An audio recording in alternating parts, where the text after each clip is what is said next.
तर आपण इथं कृषिक 2026 या प्रदर्शनामध्ये आपण सोलर पॉवर ग्रीन हाऊसचा इथं आपण डेमो उभा केलेला आहे.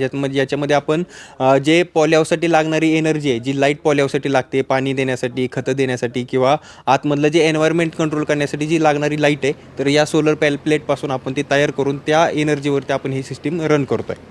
काय कसं स्ट्रक्चर आहे ह्या युनिटचं? याच्यामध्ये आपण fan and cooling pad system वापरले. Fan and pad type polyhouse याला म्हणतात. आणि याच्यामध्ये आपण एका बाजूला सोलर प्लेट लावलेल्या आहेत आणि अल्टरनेट त्याच्या शेजारी आपण पॉलिकार्बोनेट शीट लावलेले आहेत, जेणेकरून आतमध्ये ज्या पिकांना लागणारा सूर्यप्रकाशही मिळेल आणि सोबत जी लागणारी इलेक्ट्रिसिटी ती सुद्धा याच्यामध्ये तयार होईल. एखाद्या शेतकऱ्याला अशा पद्धतीचं जर poly house green poly house बनवायचं असेल तर किती जागा आणि किती खर्च येईल साधारण? याच्यामध्ये आपण 5 गुंठ्यापासून जे जशी शेतकऱ्यांची रिक्वायरमेंट आहे तेवढे याच्यामध्ये आपण पॉलीहाऊस तयार करू शकतो. याच्यामध्ये कमीत कमी खर्च तुम्हाला जर एका स्क्वेअर मीटरमध्ये आपण जर काढलं तरी 8 ते 10,000 रुपये पर स्क्वेअर मीटर या पॉलीहाऊससाठी खर्च येऊ शकतो. सोलरला काय खर्च येईल ह्या? सोलर पॉवर जे आपण प्लेट बसवलेलं आहे ते सगळं आपण याच्यामध्ये म्हणजे अख्खी पूर्ण तुमच्या ऑटोमेशनपासून उभारणीपासून ते पूर्ण आपल्या पॉलीहाऊसच्या अंतिम टप्प्यापर्यंत लागणारा खर्च आपण स्क्वेअर मीटरमध्ये काढलेला आहे, जो 7 ते 10,000 रुपये स्क्वेअर मीटरमध्ये आपण करू शकतो. महाराष्ट्रातील शेतकऱ्यांना काय आवाहन कराल?